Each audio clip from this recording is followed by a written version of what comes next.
রাজনীতির সঙ্গে সংশ্লিষ্ট কারো কোম্পানির ইভিএম করবো না। আমরা বলতে যে ইভিএম মেশিনের ত্রুটি আছে সেটা আমরা জাজ করতে চেয়েছি, কিন্তু আমরা এমন করিনি যে কোন কোম্পানির জন্য। সেক্ষেত্রে বলতে গেলে তো বর্তমান আমাদের উপাচার্য উনি জাতীয়তাবাদী শিক্ষক ফোরামের সভাপতি ছিলেন, তার বিশ্ববিদ্যালয়ে আমাদেরও বর্জন করা উচিত। সেই জায়গায় আমার কাছে মনে হয় না এটা কোনো গ্রাউন্ড হতে পারে। আমার কাছে মনে হয় গ্রাউন্ডটা হলো মেশিনটার কার্যকারিতা ভালো কিনা, কার্যকারিতা ওকে কিনা, এরর আছে কিনা, সে জায়গাটা মেইন ফোকাস হওয়া উচিত।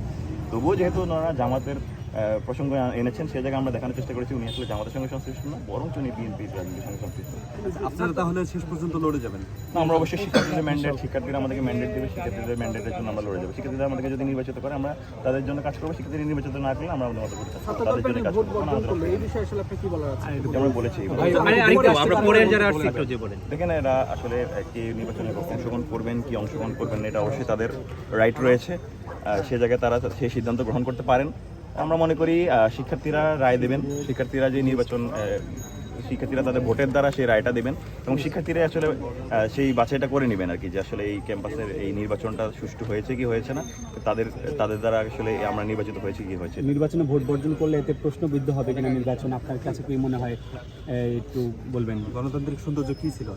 গণতান্ত্রিক সৌন্দর্যটা আসলে যা ছিল সেটা গণতান্ত্রিক সকাল থেকে কিংবা গতকাল থেকেই নির্বাচনের সার্বিক পরিস্থিতি যেই প্রশ্নবিদ্ধ হয়েছে, নির্বাচনের সার্বিক নিরাপত্তা, নির্বাচনের যে প্রাক্তন ইস্যু এবং একই সাথে যেই ট্রান্সপারেন্সি জায়গাগুলো যেভাবে হার্ম হয়েছে, আমার কাছে মনে হয় সেই জায়গা থেকেই এই সিস্টেমেটিক ফলটা তৈরি হয়েছে। এক্ষেত্রে প্রশাসনেরও দায় রয়েছে, এক্ষেত্রে কিছু রাজনৈতিক দলেরও দায় রয়েছে। সে জায়গায় আমরা মনে করি শিক্ষার্থীরা যদি সবাইকে ম্যান্ডেট দেয়, সে জায়গায় সেটি হবে মুখ্য ব্যাপার। এখানে কেউ বর্জন করেছে কি করে নেই, কত পার্সেন্ট শিক্ষার্থী এখানে ভোট কাস্ট করেছে, কত পার্সেন্ট শিক্ষার্থী রায় দিয়েছে, সেটা আসলে মুখ্য ব্যাপার হওয়া উচিত এবং সেটা নির্বাচন কমিশনারই আসলে নির্ধারণ করবে।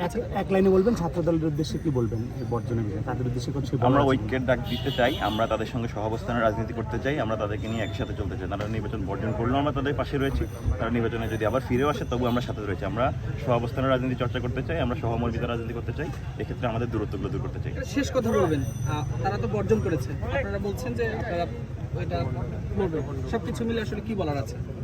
সবকিছু মিলে জাকসু নির্বাচন আমাদের দৃষ্টিতে প্রশাসনের যে টেকনিক্যাল এরর ছিল, সেই টেকনিক্যাল এররগুলো ম্যাসিভ আকারে হওয়ার জায়গাগুলো থেকে অনেকাংশে শিক্ষার্থীরা রুখে দিয়েছে। শিক্ষার্থীরা যে কোনো প্রকার ষড়যন্ত্র কিংবা ফাঁদে পা দেয়নি, শিক্ষার্থীরা স্বতঃস্ফূর্তভাবে, আপনারা এখনও হলগুলোতে গেলে দেখতে পাবেন, হলগুলোতে এখনও শিক্ষার্থীরা লম্বা লাইন ধরে আছে।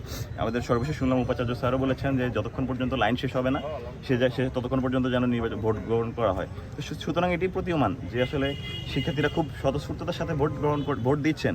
সুতরাং এটি আসলে শিক্ষার্থীদের এই জায়গাটাই দেখা উচিত যে শিক্ষার্থীরা নির্বাচনে কতটুকু অংশগ্রহণ করছে এবং কতটুকু তারা সমর্থন দিচ্ছে।